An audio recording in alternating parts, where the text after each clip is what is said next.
Bonsoir, je suis heureux de vous retrouver en ce début de semaine pour votre premier numéro du Clubhouse. Une semaine importante puisqu'elle nous amènera jusqu'à dimanche prochain, 17h à Chabandelmas pour le grand match face au Paris Saint-Germain.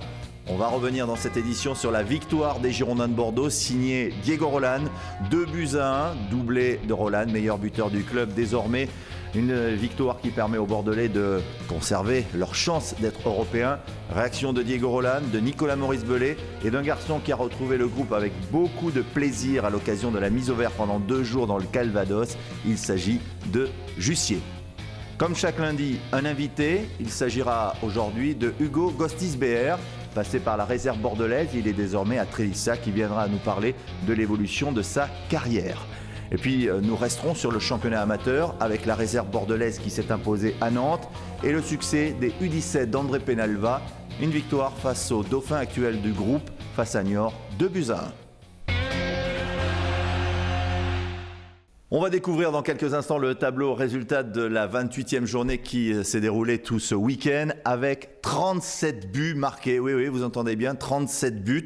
On se croirait presque en Angleterre ou en Allemagne. Le tableau résultat avec la victoire bordelaise 2-1. On y revient dans quelques instants. Marseille qui a passé 6 buts à Toulouse. Paris 4 contre Lens, Lyon 5 contre Montpellier. Vous voyez que les buts sont venus notamment des leaders. Outre la victoire de Marseille à Toulouse, de Lyon à Montpellier, Monaco et Lille ont également signé des succès à l'extérieur, respectivement à Évian et Guingamp. Avec la victoire bordelaise, ça fait 5 victoires à l'extérieur. On en vient désormais à ce camp Bordeaux qui nous a occupé l'esprit tout le week-end, même depuis jeudi dernier, puisque les Bordelais étaient partis en stage dans le Calvados pour préparer ce grand rendez-vous. À 11 contre 10, les Girondins de Bordeaux se sont imposés.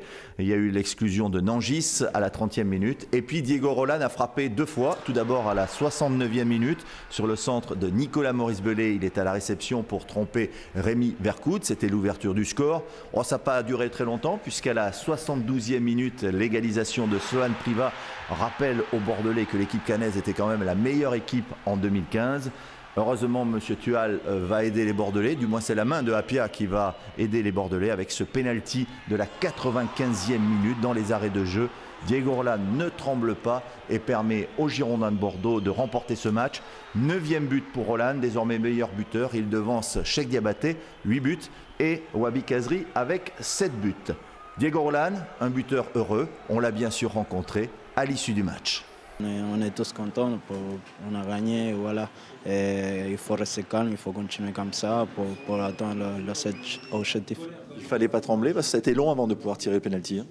Oui, c'était long, mais bon, ça, il faut bien respirer, il faut rester en calme pour après frapper. Vous avez pensé à quoi? Moi?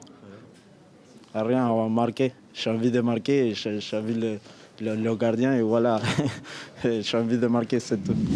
Voilà pour le buteur heureux qui attend bien sûr le grand rendez-vous du week-end prochain face au Paris Saint-Germain. Autre réaction que nous vous proposons, pris dans les couloirs du stade Michel Dornano. Il s'agit de Nicolas Maurice-Bellet. Alors il a été titulaire au poste d'attaquant en première mi-temps. En deuxième mi-temps, il s'est retrouvé arrière gauche. Il a fait une passe décisive. C'est important pour les statistiques. Nicolas Maurice-Bellet analyse ce résultat.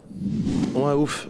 Après, c'est dommage que entre le premier but et l'égalisation de Caen, on a eu un petit trou parce que c'était un match quand même qu'on maîtrisait, même si à chaque fois il nous manque quelque chose dans la surface de réparation, parce que soit on fait la mauvaise passe, soit le mauvais choix de jeu, et c'est dommage parce qu'on avait fait le plus difficile en ouvrant le score, et c'est dommage qu'on n'a pas pu, si vous voulez, remettre en place cette possession de balle, parce qu'à force de courir ils auraient explosé, et surtout en étant menant à 0.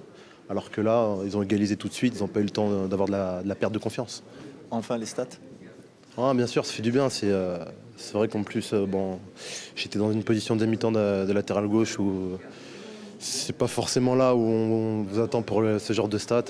Comme quoi, le football est bizarre, mais bon, c'est tant mieux pour l'équipe. Et on est surtout content d'avoir pris les 3 points parce que ça nous remet dans la course à l'Europe et c'est le principal. De match un peu chaud avec ce pénalty qui est sifflé, le public qui siffle. Pas facile pour Diego de le mettre, hein? Bien sûr, pas facile. Et on voit qu'à son âge, quand même, il prend les décisions les plus difficiles, c'est-à-dire de tirer ce penalty alors que, voilà, que si le loupe, on ne sait jamais comment ça peut se passer dans sa tête, mais il a montré énormément de sang-froid et il nous apporte beaucoup. Vous restez dans la course à l'Europe, mais c'est quand même laborieux. On est inquiet ou pas du tout? Ou c'est normal? C'est difficile parce qu'on est une équipe assez spéciale dans le sens où on peut être étonnant et le lendemain faire des choses que nous-mêmes nous ne comprenons pas, mais le principal c'est d'avoir pris ces points-là et d'avoir gagné avant ce match contre Paris.